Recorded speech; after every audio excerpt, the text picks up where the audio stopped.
নমস্কার তোমাদের সবাইকে সানা স্মাইল এডুকেশন সেন্টারে স্বাগত জানিয়ে আজকের ক্লাসটি শুরু করছি। আজকে তোমাদের সঙ্গে আলোচনা করব তোমরা যারা দশম শ্রেণীর দ্বিতীয় পর্যায়ক্রমিক মূল্যায়ন পরীক্ষা দেবে তোমাদের জন্য রায় ও মার্টিন প্রশ্নবিচিত্র থেকে আজকে সমাধান করব দশম শ্রেণীর ভূগোল বিষয় মডেল নম্বর 6 অর্থাৎ 6 নম্বর স্কুলের সমস্ত প্রশ্নের উত্তরের সমাধান করে দেখাবো। চলো মূল বিষয়ে যাওয়া যাক। একে আছে মেরুজ্যোতির সৃষ্টি হয়, উত্তরটা লিখবে আয়নোস্ফিয়ার অপশন ঘ। 2 দেখো গ্রিন হাউস গ্যাস নয়, উত্তরটা লিখবে অপশন ঘ। 3 দেখো আল্পস পর্বতের উত্তর ঢাল বরাবর নেমে আসা উষ্ণ শুষ্ক স্থানীয় বায়ু হলো ফন, অপশন গ। পরবর্তী দেখো 4 দাগের প্রশ্ন উত্তরটা হবে অমাবস্যা তিথিতে, খ।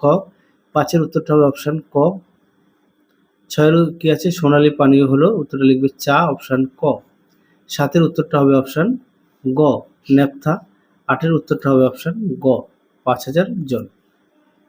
পরবর্তী দেখো বিভাগ গয়ের কি আছে আপেক্ষিক আর্দ্রতা, এই প্রশ্নটা আগের ভিডিওতে দেখানো আছে, বৈপরীত্য উত্তাপও দেখানো আছে, সিজিগিটা দেখানো হয়নি, অ্যাপোজিটটা দেখানো আছে, কারণ একই প্রশ্ন বারবার আসছে তো সেই কারণে আর দেখালাম না। তোমরা একটু দেখে নিও, বাকি মডেলগুলো দেখলে উত্তরগুলো পেয়ে যাবে।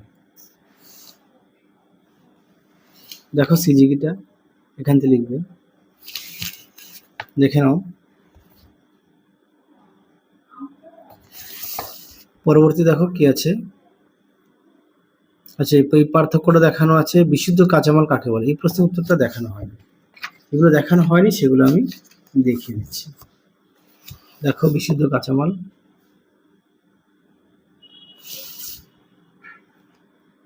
এই প্রশ্নটা দেখানো আছে সোনালী চতুর্ভুজ কাকে বলে, এই প্রশ্নের উত্তরটা দেখানো হয়নি। দেখো সোনালী 4, দেখো সোনালী চতুর্ভুজ দেখে নাও, এই পর্যন্ত লিখবে। পরবর্তী দেখো কি আছে, এই প্রশ্নের উত্তরগুলো দেখানো আছে। হ্যাঁ, তোমরা আগের মডেলগুলো একটু দেখলে সমস্ত প্রশ্নের উত্তরটা পেয়ে যাবে, একটু দেখে নিও। তা দেখালাম না একই প্রশ্ন বারবার আসছে বলে। তাহলে চলো আজকের মতো এখানেই সমাপ্ত করছি, আবার দেখা হবে পরবর্তী ভিডিওতে। তোমরা সবাই সুস্থ থেকো, ভালো থেকো, আজকের মতো টাটা।